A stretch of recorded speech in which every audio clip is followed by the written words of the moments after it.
They laughed at him, not loudly, not aggressively, just enough to remind him where he stood, at the edge of the room, outside the center of attention.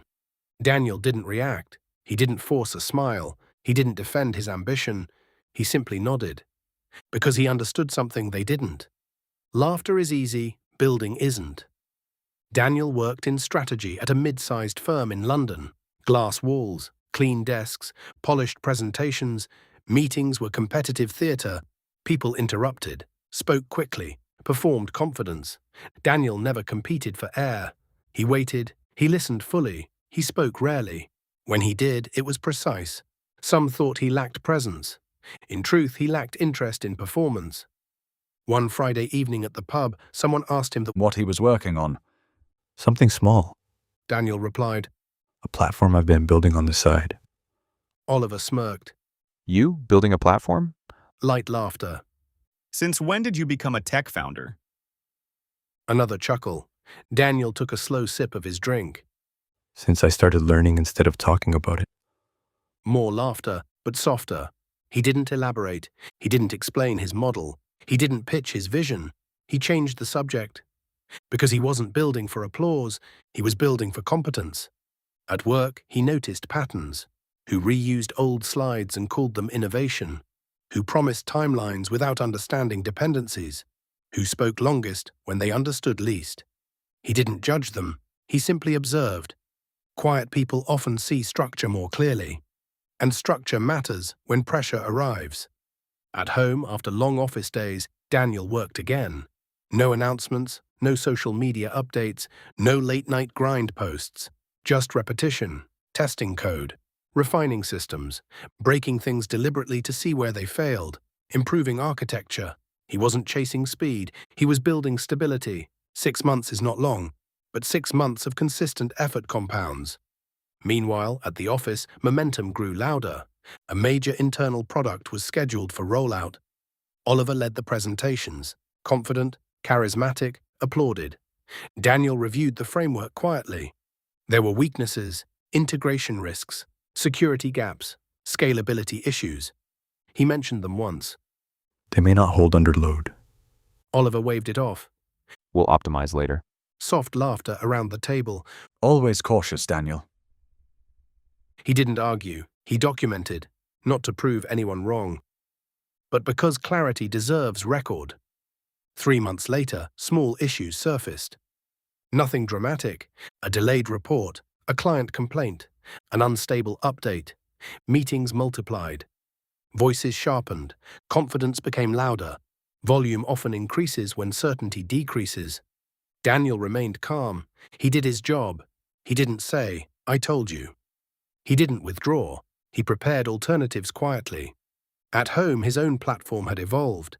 Cleaner infrastructure, stronger logic. Fewer assumptions. Built slowly, deliberately, without theater. The breaking point arrived quietly. A large client threatened to withdraw. Performance failures had stacked. Emergency meetings filled the calendar. The room felt heavier. Less laughter, more tension. The director finally asked, Does anyone have a stable recovery plan? Silence. Eyes shifted, not dramatically, just subtly, toward Daniel. He closed his notebook. I have a proposal.